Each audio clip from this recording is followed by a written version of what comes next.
আসসালামু আলাইকুম রহমতুল্লাহি ওয়া বারাকাতুহু। সম্মানিত দর্শক, আমাদের প্রিয় মাতৃভূমি মার্কিন যুক্তরাষ্ট্রের যে বদনজর, সেই বদনজরের মধ্যে পড়েছে। এই বদনজর থেকে কিভাবে রক্ষা পাব? তাবিজ কি, কওয়াজ কি, দোয়া কি, দরুদ কি? ২ নম্বর হলো যে আমাদের সঙ্গে আমেরিকার যে সম্পর্ক এই মুহূর্তে, এটা আমেরিকার সঙ্গে দুবাই, সংযুক্ত আরব আমিরাত, কাতার কিংবা সৌদি আরবের যে সম্পর্ক, সেই সম্পর্কের মতো নয়। আমেরিকার সঙ্গে সিঙ্গাপুরের ভালো সম্পর্ক, জাপানের ভালো সম্পর্ক, এমনকি ইউরোপের যে দেশগুলোর সাথে সম্পর্ক রয়েছে, এগুলিকে বলা হয় বাইল্যাটারাল রিলেশনশিপ, দ্বিপাক্ষিক সম্পর্ক। আমেরিকা লাভ করে, জাপান থেকে শোষণ করে তারা লাভ করে ধরুন ৳১০০, কিন্তু জাপানও আমেরিকার ইকোনমি ব্যবহার করে তাদের কৌশল দ্বারা অন্তত ৳৮০ তারা লাভ করে নিয়ে আসে। কিন্তু আমাদের সঙ্গে আমেরিকার যে সম্পর্ক, এটি অসম। এই সম্পর্কে তাদের সঙ্গে বিজয়ী হওয়ার, লাভবান হওয়ার, নীতিগতভাবে মার্কিন এবং বাংলাদেশ যে ট্রেড পলিসি, সেই পলিসিতে আমরা ভালো কিছু করব, এটার সম্ভাবনা 0%। এই যে আমরা এখন গার্মেন্টস এক্সপোর্ট করি, এটা আসলে এই ব্যবসাটা, গার্মেন্টসের এই ব্যবসাটা ভালো ব্যবসা নয়। এখানে ৪০ লাখ লোকের কর্মসংস্থান হচ্ছে, ইটস ওকে, সব ঠিক আছে। কিন্তু আমরা যেভাবে এক্সপোর্ট করছি বা যেভাবে আমাদের গার্মেন্টস কোম্পানিগুলো বেড়ে উঠেছে, এটা কোনো দিন কোনো অবস্থাতেই ভারী শিল্পের মর্যাদা পাবে না। অর্থাৎ এখানে যারা চাকরি করবে সারা জীবন তাদেরকে এই ফকিরের মতো চাকরি করতে হবে। প্রভিডেন্ট ফান্ড, গ্র্যাচুইটি, বোনাস থেকে শুরু করে অন্য যে সকল বিষয় বড় বড় অফিসগুলোতে বা মিল কারখানাগুলোতে থাকে, একটা ওষুধ কোম্পানিতে যে সুযোগ থাকে, এটি গার্মেন্টস কোম্পানিতে কোনোদিন সম্ভব হবে না। কারণ এই মার্কেটটি এতটা অস্থির, আনপ্রেডিক্টেবল, এবং এখানে এত কম দামে সস্তায় পণ্য বিক্রি করা হয়। যারা বায়ার, তারা প্রতিটি মুহূর্তে স্কুইজ করতে থাকেন। ফলে আমাদের দেশে দেখুন যে গত ৩০-৪০ বছরে গার্মেন্টস ব্যবসা করে স্টিডি অবস্থায় ৪০ বছরে দাঁড়ানো আছে, একটা কোম্পানি নেই। বাংলাদেশের প্রথম গার্মেন্টস, দেশ গার্মেন্টস কোথায় আছে এখন? সানম্যান গ্রুপ, মেজর মান্নান, আজিম গ্রুপ, আজিম মান্নান গ্রুপ নাই। প্রায় ১.৫ লাখ লোক চাকরি করত সেই অপেক্স গ্রুপে, নাই, জিরো। বেক্সিমকো গ্রুপ বন্ধ হয়ে গেল। এইভাবে বাংলাদেশে যে সকল বিখ্যাত গার্মেন্টস কোম্পানিগুলো ছিল, যারা মানে সেই ৮০-র দশক থেকে কাজ করেছেন, তারা একজনও নাই। শুধুমাত্র কোরিয়ান যে কোম্পানি আছে ইয়াং ওয়ান, তারা টিকে আছে।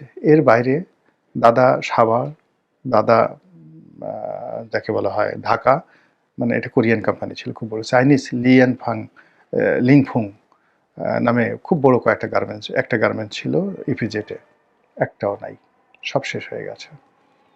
মানে এখানে আসলে রাতারাতি করে সবাই আসে, ৮ বছর ১০ বছর কাজ করে, কেউ সাস্টেন করে, কেউ সাস্টেন করে না, কিন্তু ২০ বছরের পরে আর এখানে কেউ সাধারণত টিকে থাকে না। এমনকি এখন ধরেন খুব বড় ব্যবসা করছে হামিম গ্রুপ। হামিম গ্রুপ ব্যবসা করছে, ভালো না। ভিতরে গিয়ে দেখেন ভালো না। হামিম গ্রুপের যে ভাই, ছোট ভাই, সেও ব্যবসা, শারমিন গ্রুপ, কিন্তু গিয়ে দেখেন ব্যবসা ভালো না। ওদিকে ওই যে সালাম মুর্শিদি, কুতুবউদ্দিন সাহেব, এনভয় গ্রুপ ছিল, তাদের ব্যবসাও কিন্তু ভালো না। এখানে যারা যারা মানে খুব ভালো করছে, আমার গার্মেন্টস ফ্যাক্টরি যারা ভাড়া নিয়েছিল, সেই ভদ্রলোক, ওদের হলো কি গ্রুপ যেন নাম মনে আসছে না, তো তারা ১০ বছর আমার ফ্যাক্টরিটা চালালো। করোনার সময় আমার ফ্যাক্টরিটা বন্ধ করে দিল, এরপরে তারা অন্যান্য ব্যবসাতে খুব ভালো করেছিল। গত ১০-১২ বছরে তারা খুব ভালো করেছিল। তো সেই ব্যবসা প্রতিষ্ঠান আবার তার আগের মতো ভালো নেই। এখনো তারা মানে এই যে অবস্থায় টানাটানি চলছে, দেউলিয়া হয়ে যাওয়ার মতো অবস্থা। আমার কিছু বন্ধু-বান্ধব আছে যারা টেক্সটাইলে খুব ভালো করেছিলেন। একেকজন হাজার কোটি টাকার মালিক হয়েছেন, এখন হাজার কোটি টাকার ব্যাংক ডিফল্ট হয়ে গেছেন। এই যে গার্মেন্টসের ব্যবসাটা, এটা আমাদের দেশে আসলে ভালো না। এর তুলনায় জাহাজ ভাঙা শিল্প, জাহাজ নির্মাণ শিল্প, চা শিল্প, এমনকি চামড়া শিল্প, এগুলো মোর স্টেডি। এগুলো আরও মানে এক্সপোর্টের ক্ষেত্রে এখানে আপনি নির্ভর করতে পারেন। এমনকি পাট শিল্প, পাট শিল্প কিন্তু সেই 50-এর দশক থেকে এখন পর্যন্ত টিকে আছে। কিন্তু গার্মেন্টসটা কিন্তু ওইভাবে টিকে নেই। এমন অনেক মানে পাট শিল্প আছে বহু বছর, 40, 50, 60 বছরের পুরনো পাটকল কিন্তু এখনো চলছে। তো সেই দিক থেকে যে আমেরিকার সঙ্গে আমাদের যে ব্যবসাটি, গার্মেন্টস রিলেটেড যে ব্যবসাটি, এটি স্টেবল নয়। আবার আমেরিকা আমাদেরকে ধরেন বিভিন্ন সময় পাওয়ার সেক্টরে যে ইনভেস্টগুলো করেছে, অনেকগুলো কোম্পানি ওরা ওদের দেশে দেউলিয়া হয়ে গেছে। তারা আবার এগুলো বিক্রি করে গেছে বিভিন্ন কোম্পানিতে। তো ফলে আমেরিকা সাথে আমরা সম্পর্ক স্থাপন করে ব্যবসা বাণিজ্য করব, এটা হবে না। ২ নম্বর হলো যে আমেরিকা এখানে এর বাইরে কি করতে পারে?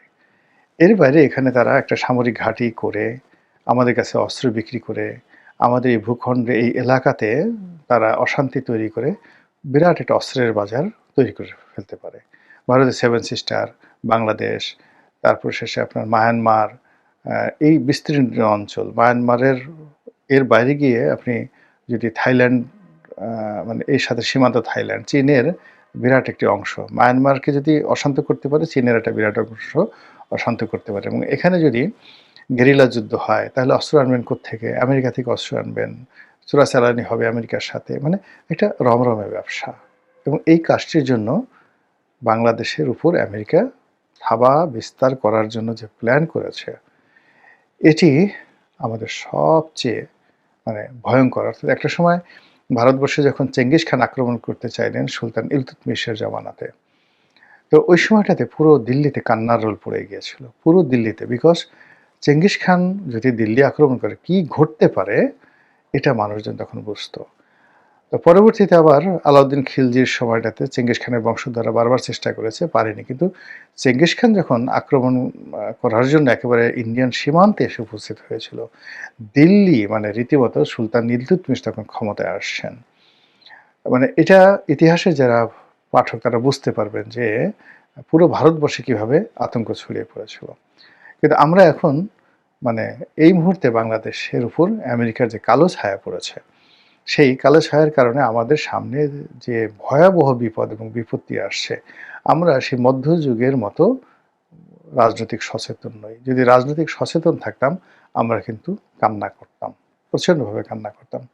আমাদের সীমান্তে, এক সীমান্তে, মায়ানমার সীমান্তে প্রায় 15 লক্ষ রোহিঙ্গা আমাদের সীমান্তের এই পাড়ে, আর ওই পাড়ে আরও প্রায় 8 লাখ রোহিঙ্গা।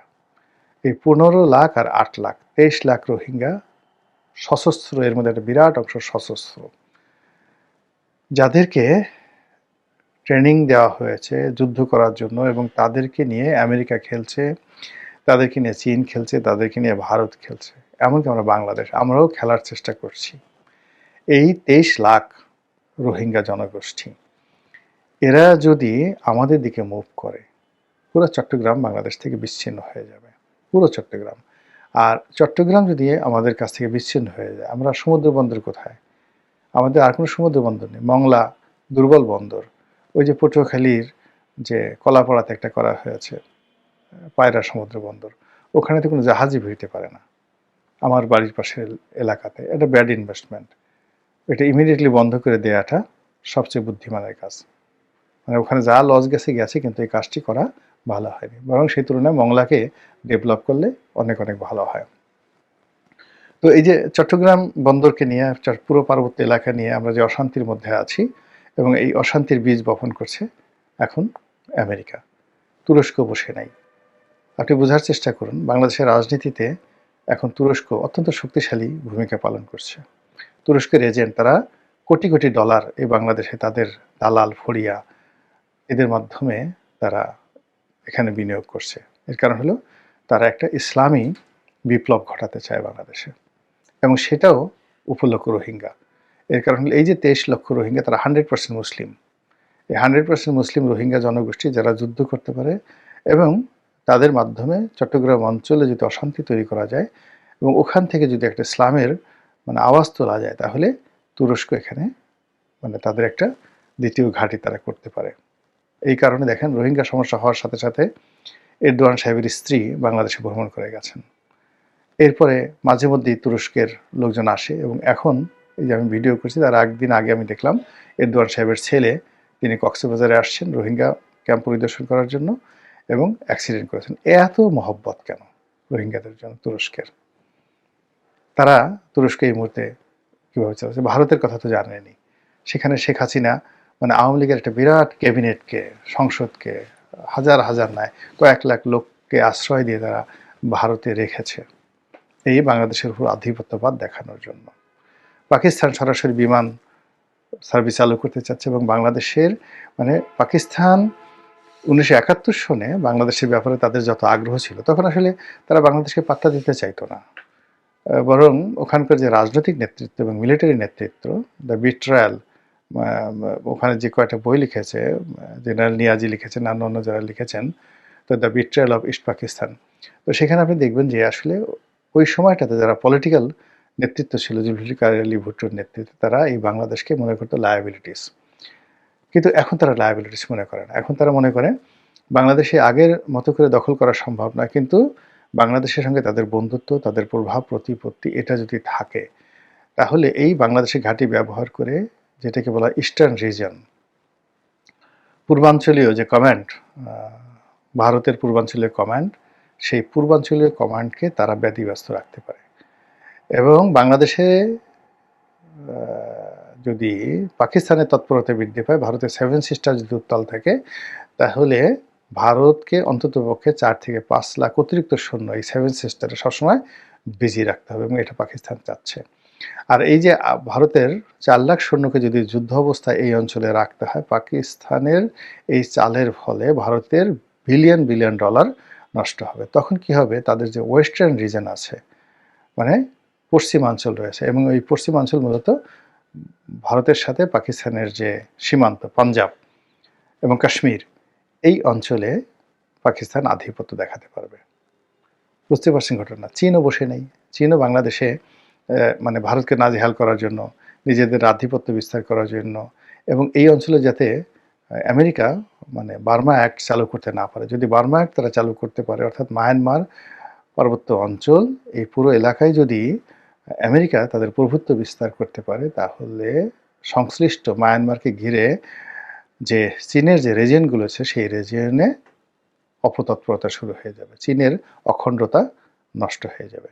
তো এই খণ্ডে যদি অখণ্ডতা নষ্ট হয়ে যায় মায়ানমার রিলেটেড এই এলাকাতে, অন্যদিকে ভারতের সাথে যে সকল প্রদেশের সঙ্গে তাদের সীমান্ত রয়েছে, সেখানে অশান্তি শুরু হয়ে যাবে। ফলে চীন বাংলাদেশে মানে দরকার হলে বাংলাদেশে বিলিয়ন বিলিয়ন ডলার বিনিয়োগ করবে, যুদ্ধ করবে, কিন্তু এই মুহূর্তে বাংলাদেশের যে কৌশলগত মানে তার জন্য যে ভূমি, এটি ভারতও নয়, পাকিস্তানও নয়, বাংলাদেশ তার জন্য কৌশলগত ভূমি। এবং এই সব কিছুই হচ্ছে কিন্তু আমেরিকার কারণে, অর্থাৎ আমেরিকা এখানে নজর দেওয়ার কারণেই চীন ভয় পাচ্ছে। আবার চীনের ভয়ের কারণেই ভারত বেপরোয়া হয়ে পড়েছে।